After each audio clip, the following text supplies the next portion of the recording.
Hi everyone and welcome back to my channel. If you're new here, my name is Elizabeth and I run the blog lifefromtheviolasection.com where I share my favorite practice tips, general advice, and tech for musicians. Today I want to share some ways that you can incorporate practicing even more into your routine and practice more often, whether you're looking to expand from like 3 days a week to 5 maybe, or if you're looking to try to practice every single day because that's what a teacher told you to do. So I just want to start with a disclaimer about practicing and the amount of practicing and feeling like you're doing enough. A lot of us have been told to practice every single day, and that if you're not doing that, you're not doing enough and you'll never be good enough, all those different kinds of things.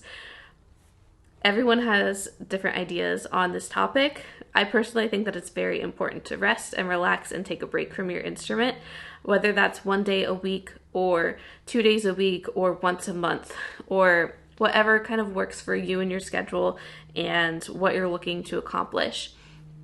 A lot of teachers want their students to have consistent practice routines, which is amazing. Consistency is one of the best things that you can do to get better at an instrument.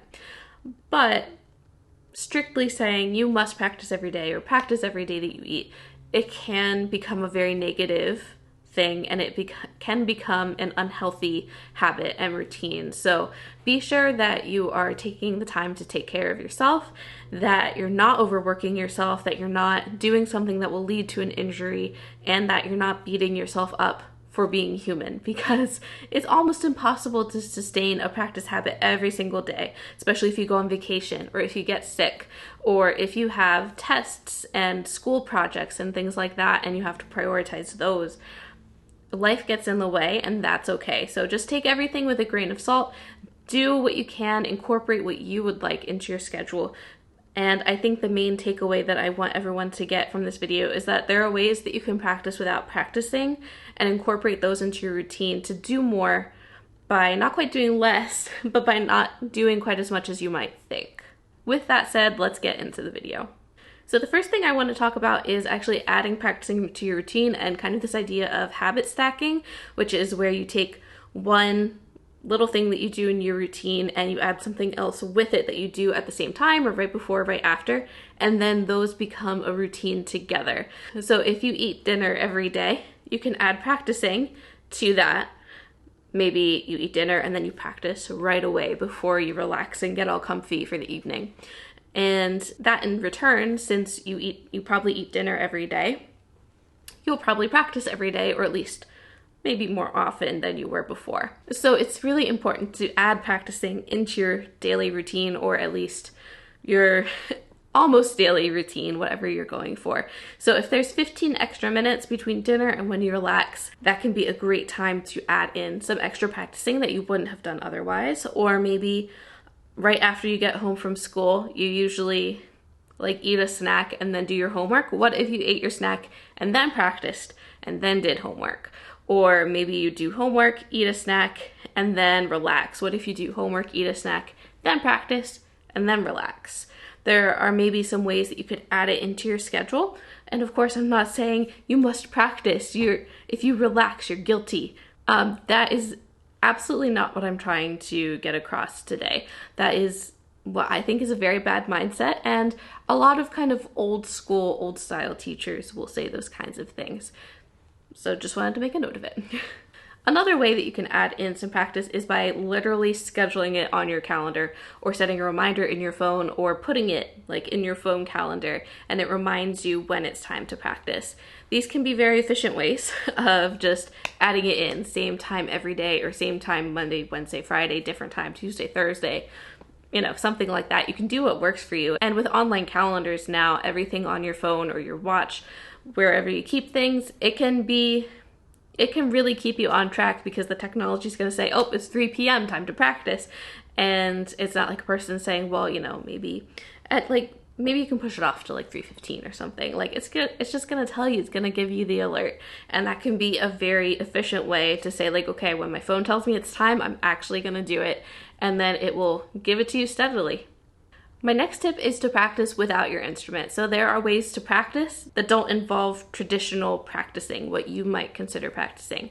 One of these ways is listening to your music. Another way is by score study. So it's super important to listen to the music that you learn. In the Suzuki method, students listen to things and then they kind of copy them by ear. I don't really teach the Suzuki method. I use some of the music, but like that is an entire style of teaching. And Gizpacho said that it's time for his close-up, so had to bring him up. Anyway, listening to what you're learning is very helpful if you struggle with rhythms or if you just want to get to know it better. It's always, always helpful. So a lot of us, I think, will start our learning process by listening to a piece, and then we either download or buy the sheet music or, you know, however you acquire it. And then we start learning it, and then we forget that we listened to a recording, or at least we forget to do it again. But listening to a recording throughout your learning process is so helpful as you get to know it better, making sure that you're keeping in check with playing the right notes, and maybe if there are accidentals, playing actually the right pitches. If you're playing an orchestral piece, or if you're playing something with piano accompaniment, anything with multiple musicians, it's so helpful to listen to the recording, especially if you don't have many rehearsals with those other people. One of the ways that I'll practice for a gig, particularly an orchestral gig or something that's kind of chamber music, I will always listen to recordings many, many times while looking over my music, which is also score study. And that is one of the ways that I can learn music the fastest. Listening to it, studying the score, understanding what my part sounds like, understanding what everyone else's part sounds like. That teaches me so, so much that I feel really, really prepared when I have to go and perform the music without many rehearsals, like traditional rehearsals with these other people. And even if I got the music a couple days beforehand and I couldn't practice it physically many times, listening to that recording and looking over the sheet music helped prepare me so, so much. When you're listening to recordings and adding that into your practice, you should also listen to different recordings of the same piece by different people, or even the same person through different eras of their life. People can play different pieces of music entirely different when they're 20 years old versus 60 years old. We grow and we change our musical expression, and those all reflect in our interpretations of music. And everyone also has an individual, unique interpretation of music. Everyone has a unique idea of what the music is telling, what the music should sound like, what kind of bow strokes and articulations will get those ideas across, that you can learn so much by hearing the same piece performed by different people or by the same person through multiple times in their life. If you only listen to one recording, you also run the risk of accidentally just copying that one performance, and that makes it not so much your own when you perform it. It's not really your own interpretation. It's accidentally copying someone else's. And it's not that there's something really, really wrong with that, but everyone has their own unique take to bring to the performance. And it's so nice to be able to hear an individual's approach to it. So by listening to multiple recordings, you find what you do and don't like in terms of interpretation and articulations and styles, ways of playing. And it just is so helpful to form your own opinion of how you want to perform the music. So it's a great way to practice when you can't practice, if you don't have access to your instrument, any kind of reason, or if you're like going to bed one day and you realize, oh, I meant to practice today. You can pop on your piece in your headphones, listen to it right before you fall asleep, and you've kind of practiced. You've at least stepped forward in your musical journey in some way, and that is really, really helpful. Now, talking about score study. Score study can mean a couple different things. If you're doing an orchestral piece or chamber music, it can literally mean taking the score with everyone's parts on it and reading through it, maybe listening to it with music. Personally, when I do score study, I like to listen to recording and follow along in the music. Or if you're doing something unaccompanied, then your part is the full score. If you're doing something with piano accompaniment, that is super, super helpful, because oftentimes when we play with a piano accompanist, we don't put our parts together until like the very end, right before you perform it. You might have 1 or 2 rehearsals before a recital or before whatever performance you're doing. So listening to it and reading the pianist's part is so helpful to understand your part in context. Even if you're doing a concerto or a sonata and you feel like you're the main star and the pianist is just behind you, just doing their thing, their part is super important too. And what you play might sound different by itself than it does with the piano. It all depends on the harmonies, on what the piano does before or after you play. That can completely change how you want to play something. So it's very important to do score study, see everyone else's parts, and to understand how you fit in. It's just looking at the bigger picture instead of only yourself and what you were doing.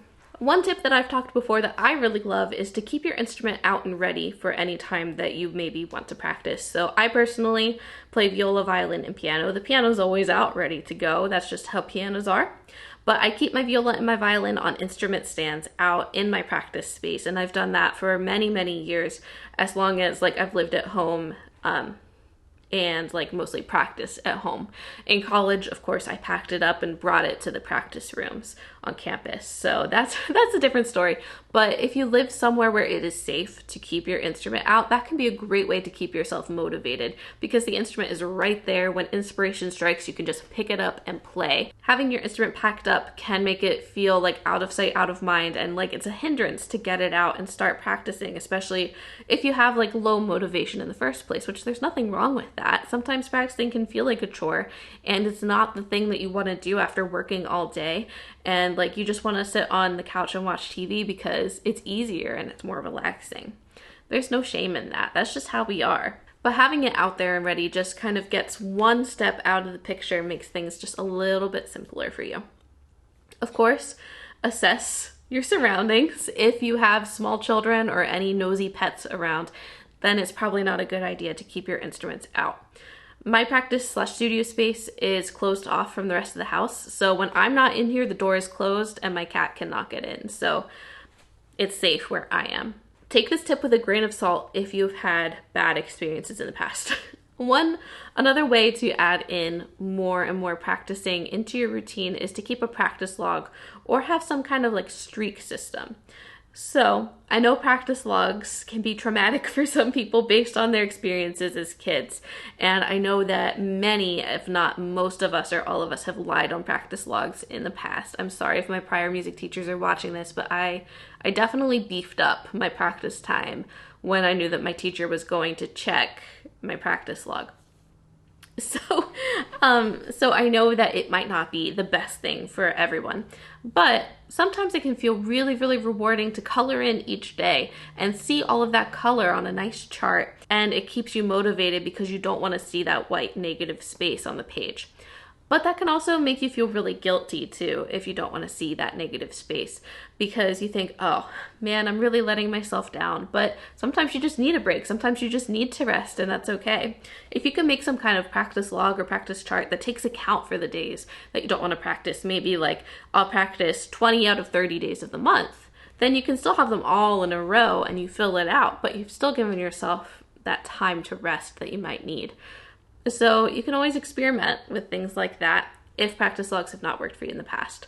Another way to kind of do this differently is if you remember Snapchat streaks, when you would chat with someone or send them pictures every single day consecutively, you'd get a number and a fire emoji next to their name. And it was really addicting because you wanted the fire emoji and the number to get higher and higher. It was really exciting. So you can kind of do the same thing with your practice. You can do this on your own on paper or whatever kind of way makes sense to you, but it's actually built into an app that I really enjoy called Andante Practice Journal. I've made 2 videos about them in the past, and I've talked about them in other videos.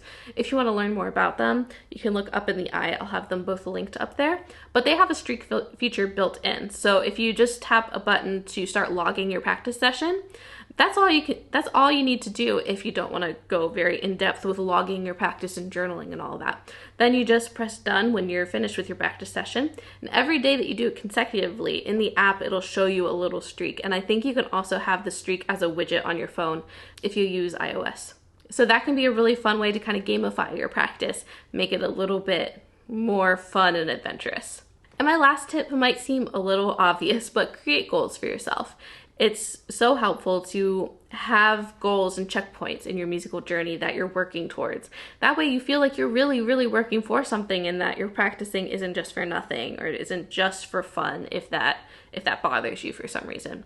So if you can, make SMART goals, or at least break down your goals into smaller chunks and maybe make a checklist of those things.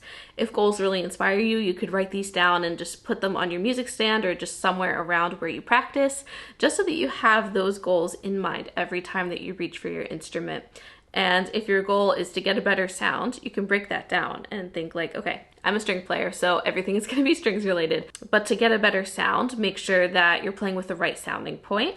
So maybe say one of your smaller goals is to play with the right sounding point for an entire song or something.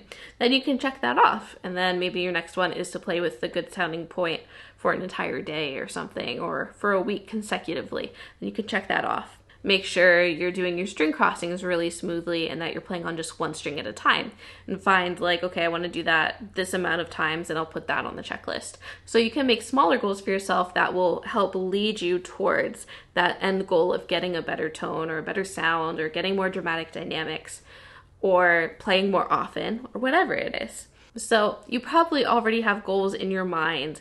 Maybe you haven't thought about them in a while. Try writing them down, and that's going to motivate you even more.